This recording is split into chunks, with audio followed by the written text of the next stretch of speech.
Hello everyone, welcome back to knowledge A to Z. Knowledge A to জেডে তোমাদের সবাইকে স্বাগত জানাই। আজকের ক্লাসে তোমরা থাম্বনেল দেখে বুঝে গিয়েছো, আজকে আমরা যেটা আলোচনা করব তোমাদের ক্লাস 9-এ ভূগোলের সেকেন্ড ইউনিট টেস্টের যে সাজেশন সেটা নিয়ে হবে আজকে আমাদের এই ভিডিও। তো ভিডিওটা এখনো যারা লাইক করোনি এক্ষুনি ভিডিওটা লাইক করে দাও। আর যদি তুমি এই চ্যানেলটা নতুন দেখে থাকো তাহলে অবশ্যই চ্যানেলটাকে সাবস্ক্রাইব করে পাশে যে নোটিফিকেশন বটন রয়েছে ওটাকে অল করে রেখে দাও, তাহলে ভিডিও আপলোডের সাথে সাথে তোমার কাছে কিন্তু সবার আগে নোটিফিকেশন চলে যাবে। তো ভিডিও তো আলোচনা করবো, সাজেশন তো আমি দেবই। তার আগে সাজেশন দেখার আগে যে কথাটা আমি আবারও সাবধান করে দেবো, যে কথাটা শুনে নেওয়া অত্যন্ত গুরুত্বপূর্ণ, সেটা আগে বলে নিই।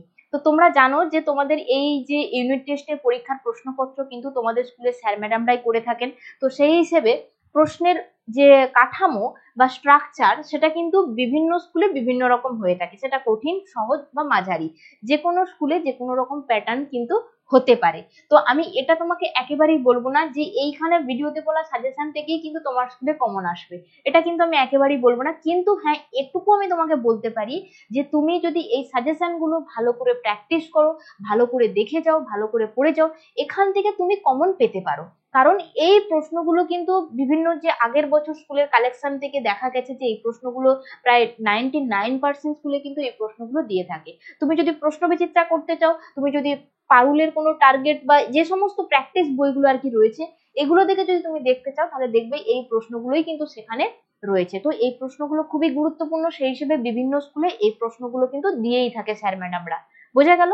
তো তোমার স্কুলে যদি কোনো সাজেশন দিয়ে থাকে তাহলে অবশ্যই তুমি আগে সেটা তৈরি করে নাও, তারপরে ভিডিওতে বলা প্রশ্নগুলো করো। আর যদি না দিয়ে থাকে কোনো ব্যাপার নয়, তাদের জন্য আমি আছি। আমার বলা প্রশ্নগুলো তুমি যদি ভালো করে পড়ে যাও, আমি আশা করব তুমি এখান থেকে অনেকটাই কমন পাবে। তোমরা দেখে নাও তোমাদের ফার্স্ট ইউনিট টেস্টের সাথে যে ফার্স্ট ইউনিট টেস্টের যে কোশ্চেন বা তার সাথে যা সাজেশন যে আমি দিয়েছিলাম সেখানে সাথে কতটা কমন রয়েছে। ঠিক আছে, অনেকেই কমেন্ট করে জানিয়েছে প্রচুর স্কুলে প্রচুর ছাত্রছাত্রী প্রচুর প্রশ্ন প্রায় কমন এসেছে, অসংখ্য প্রশ্ন কিন্তু কমন এসেছে। তাই ভিডিওতে বলা প্রশ্নগুলো কিন্তু তুমি প্র্যাকটিস করতে একেবারেই ভুলবে না। তো চলো শুরু করে দেবো।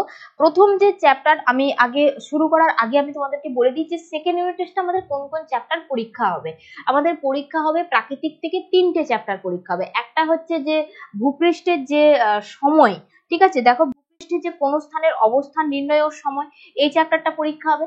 আর হবে আমাদের যে ভূমিরূপ গঠন, ঠিক আছে, ওই চ্যাপ্টারটা হবে।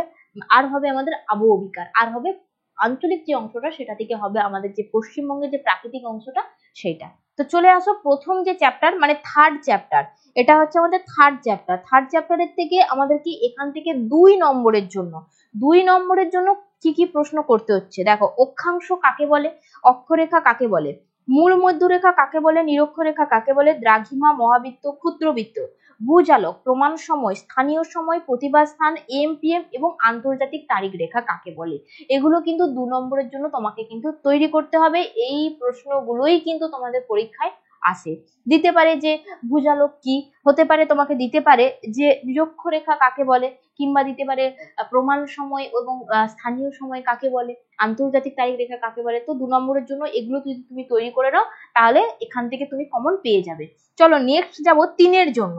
3-এর জন্য তো কিছু পার্থক্য আমাদেরকে করতে হবে। তার মধ্যে সব থেকে গুরুত্বপূর্ণ প্রমাণ সময়, স্থানীয় সময়, অক্ষরেখা, দ্রাঘিমা রেখা। এই অক্ষরেখা দ্রাঘিমা রেখা এটা যতটা ইম্পর্টেন্ট 3 নম্বরের জন্য ততটা ইম্পর্টেন্ট 5 নম্বরের জন্য।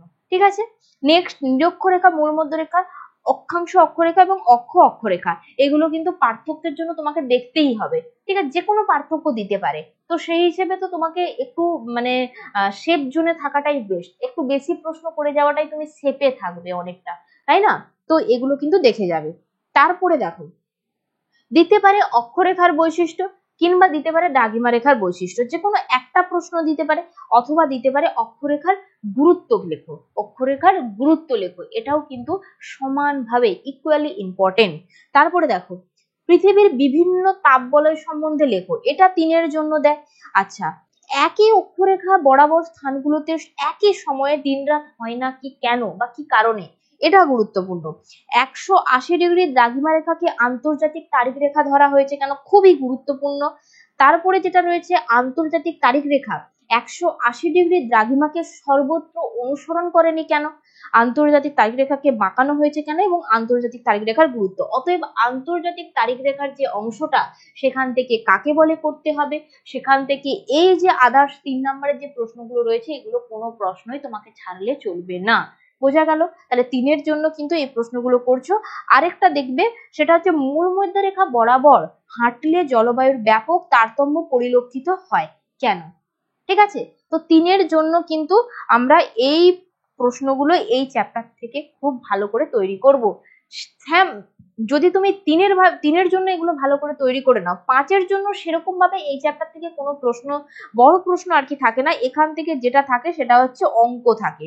একটা অঙ্ক দেয়, সেখানে সেই অঙ্কটাই তোমাকে জানতে চাইতে পারে যে দ্রাঘিমা নির্ণয় করো, কিংবা দিতে পারে যে ওই স্থানের সময়, তারিখ ও বার নির্ণয় করো।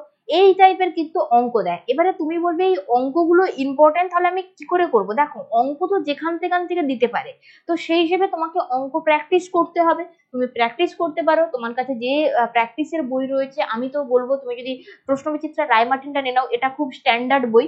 তো এই বইটা থেকে যদি তুমি প্র্যাকটিস করো, তুমি সমস্ত ধাঁচের অঙ্ক কিন্তু এখানে পেয়ে যাবে। কিংবা তোমাকে যদি নাও থাকে, তোমাকে যদি টার্গেট থাকে, পারুল থাকে, পারুলের যে টার্গেট সেটা থাকে, যা থাকবে তুমি অঙ্ক প্র্যাকটিস করো। এখান থেকে অঙ্ক আমি বলে দিতে পারি না যে এই অঙ্কটাই ইম্পর্টেন্ট, এই অঙ্কটাই আসবে। তো সেই হিসেবে তোমাকে কিন্তু অঙ্কটা পুরোপুরি প্র্যাকটিসের উপর ডিপেন্ড করছে। এখান থেকে 5-এর জন্য একটা অঙ্ক আসেই, 95% স্কুলে অঙ্ক দেয়। ঠিক আছে, এটা দেখবে।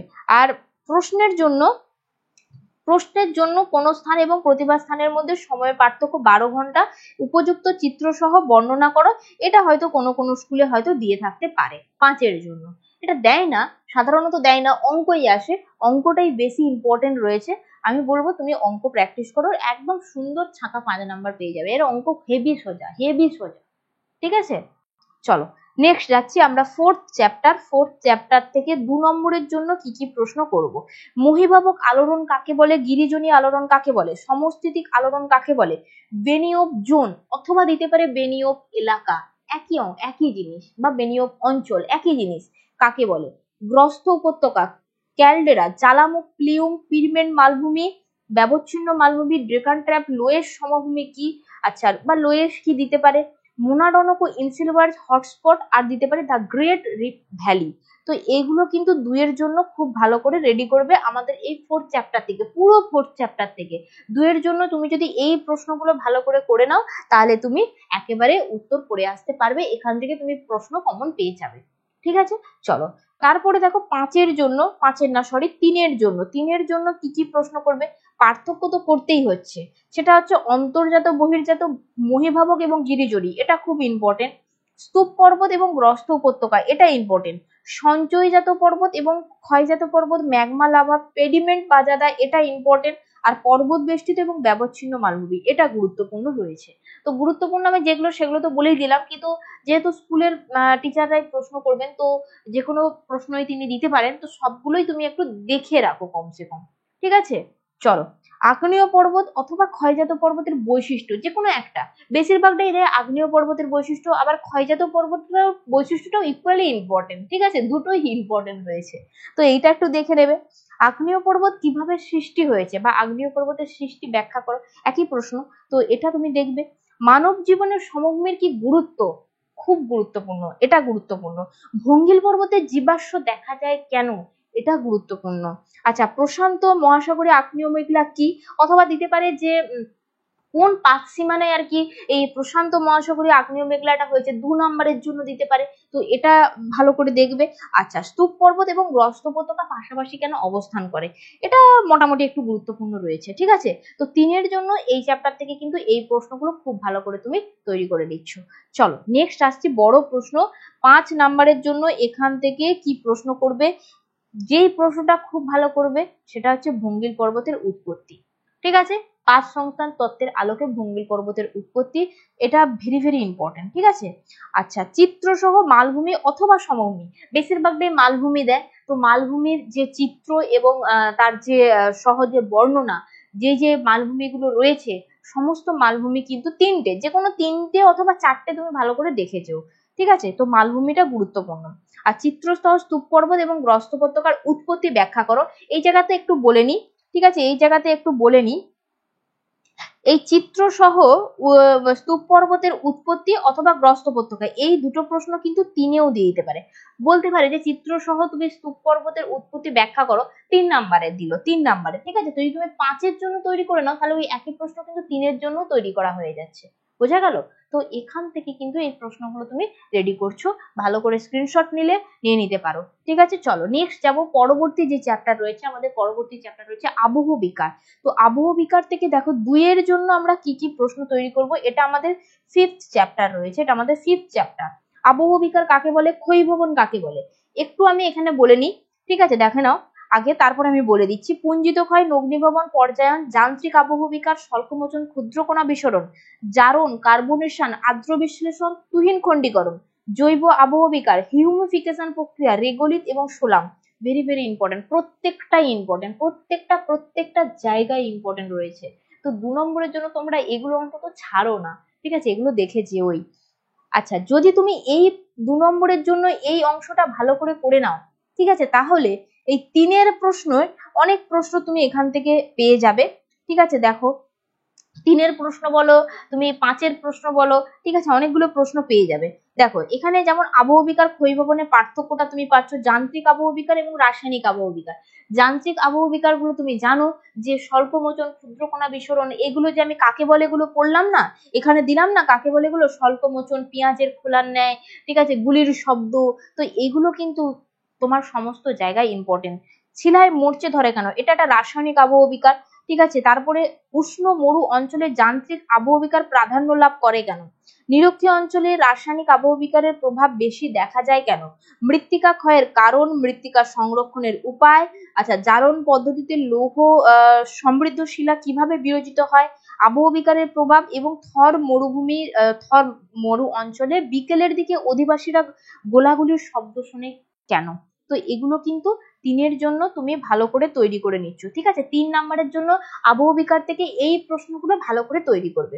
এরপরে যাব 5-এর জন্য, একটাই প্রশ্ন তৈরি করবে, সেটা হচ্ছে যান্ত্রিক আবহ বিকারের চিত্র সহ ব্যাখ্যা, ঠিক আছে। উষ্ণতা তারতম্যের ভিত্তিতে যান্ত্রিক আবহ বিকারের, এই যান্ত্রিক আবহ বিকারের যে ব্যাখ্যাগুলো তুমি এগুলো পড়ে নিলে তো অটোমেটিক্যালি তোমার 2 নাম্বারের এই প্রশ্নগুলো করা হয়ে যাচ্ছে, তাই না, এই প্রশ্নগুলো তো করা হয়ে যাচ্ছে।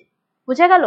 এই যে যান্ত্রিক আবহ বিকার কাকে বলে, ঠিক আছে, এই প্রশ্নগুলো করা হয়ে যায়। তাই একটা প্রশ্ন তুমি যদি ভালো করে তৈরি করে নাও, ওখান থেকে ছোট প্রশ্ন অনেক পেয়ে যাবে। বুঝে গেল? তোমার প্রশ্নের মান একটুও মনে হবে না যে এত প্রশ্ন, এটা মনে হবে না। তুমি বড় প্রশ্নগুলো রেডি করো, দেখবে ওখান থেকে ছোট প্রশ্ন তোমার অটোমেটিক্যালি ওর মধ্যে পড়ে গেছে। বুঝে গেল? চলো তাহলে এই ছিল আমাদের প্রাকৃতিকের যে অংশটা সেটা। এরপরে যাব পশ্চিমবঙ্গ। পশ্চিমবঙ্গে দেখো যে ভূ প্রকৃতি বা ওই যে প্রাকৃতিক অংশটা যেটা আমাদের পরীক্ষা হবে, তো সেখান থেকে 3 বিঘা করিডর পড়বে, বরেন্দ্র ভূমি পড়বে, খাদার ভাঙার পড়বে, বাগড়ি অঞ্চল, তাল অঞ্চল, তরাই ডুয়ার্স, আর জলবায়ুর এই অংশটা থেকে কালবৈশাখী, আশ্বিনের ঝড়, পশ্চিমী ঝামেলা, লু, এগুলো পড়লেই হবে, ঠিক আছে। আচ্ছা, এটা দিতে পারে শর্ট কোশ্চিন 2 নম্বরে, যে বর্ষণযুক্ত এবং শুষ্কতম স্থান, যে কোনো দুটো নাম লেখো। ত্রাসের নদী কাকে বলা হয়, কেন বলা হয়, এটা 2-এও দিতে পারে, এটা 2-এও দিতে পারে, 3-এও দিতে পারে। সামাজিক বনসৃজনের উদ্দেশ্য 2, পর্ষল মৃত্তিকার বৈশিষ্ট্য, এটা 2-এ দিতে পারে, 3-এ দিতে পারে, ঠিক আছে। পর্ষল মৃত্তিকা 2-এ দিতে পারে, 3-এ দিতে পারে। সুন্দরবন অঞ্চলে এবং অথবা দিতে পারে মালভূমি, যে কোনো একটা নদীগুলির বৈশিষ্ট্য, সেটা 2 অথবা 3। ম্যানগ্রোভ অরণ্যের বৈশিষ্ট্য 2। আচ্ছা, উত্তরবঙ্গের নদীগুলিকে বন্যা প্রবণ হয় কেন, এটা কিন্তু 2। তো এগুলো প্রত্যেকটা প্রশ্নই কিন্তু আমি রেডি করব কত নম্বরের জন্য, 2 মার্কসের জন্য। 2 মার্কসের জন্য কিন্তু পশ্চিমবঙ্গের অংশটা থেকে আমরা এই প্রশ্নগুলো তৈরি করছি, ঠিক আছে। নেক্সট চলো, পরবর্তী যেটা রয়েছে বৈশিষ্ট্য। দেখো কিছু কিছু যে বৈশিষ্ট্যগুলো তোমাদেরকে দেখতে হবে যে যে অংশের, সেটা হচ্ছে সুন্দরবনের নদ নদীর বৈশিষ্ট্য, মালভূমি অঞ্চলের নদ নদীর বৈশিষ্ট্য। দেখো এগুলো আমি এখানে অলরেডি দিয়ে দিয়েছি, দেখো সুন্দরবন অঞ্চল এবং মালভূমি অঞ্চলের নদীগুলির বৈশিষ্ট্য। একই প্রশ্ন কিন্তু তোমাদের 3-এও দেওয়া রয়েছে, বোঝা গেল? আমি বললাম না, তুমি যদি একটু ভালো করে বুঝে স্টাডি করো তাহলে তুমি বুঝতেই পারবে না তোমাকে এতগুলো প্রশ্ন করতে হচ্ছে বলে। বোঝা গেল? একটু বুঝে স্টাডি করো। ল্যাটেরাইট মৃত্তিকা, সরলবর্গীয় অরণ্য এবং সুন্দরবনের ম্যানগ্রোভ অরণ্য। দেখো ম্যানগ্রোভ অরণ্যের বৈশিষ্ট্য দেখলে কিরকম কমন এসছে, একই প্রশ্ন 2 বার ধরে আমি দিয়ে রেখেছি, যেটা আমি এক্ষুনি বললাম 2 অথবা 3-এ আসে, কিন্তু এই প্রশ্নগুলো তোমরা 3-এর জন্য তৈরি করবে। এগুলো সমস্ত প্রশ্নই 3 মার্কসের জন্য। মালভূমি অঞ্চলে অধিকাংশ নদী পূর্ব বাহিনী কেন? আচ্ছা, জলবায়ুর 3টি বৈশিষ্ট্য, ভৌমজল ব্যবহারের 3টি কুফল, আর জলবায়ু নিয়ন্ত্রক 3টি নিয়ন্ত্রক বর্ণনা করো। বোঝা গেল? তাহলে এখান থেকে কিন্তু এই প্রশ্নগুলো করতে হচ্ছে 3 নাম্বারের জন্য। এরপরে আসবো 5 নাম্বার। 5 নাম্বারের জন্য কি করবে? খুব গুরুত্বপূর্ণ, উত্তরের পার্বত্য অঞ্চলের ভূপ্রাকৃতিক বৈশিষ্ট্য। পুরো প্রশ্নগুলোই 5-এর জন্য রয়েছে। আচ্ছা, এটা খুব গুরুত্বপূর্ণ, মৌসুমী জলবায়ুর পশ্চিমবঙ্গের জলবায়ুতে মৌসুমী বায়ুর প্রভাব।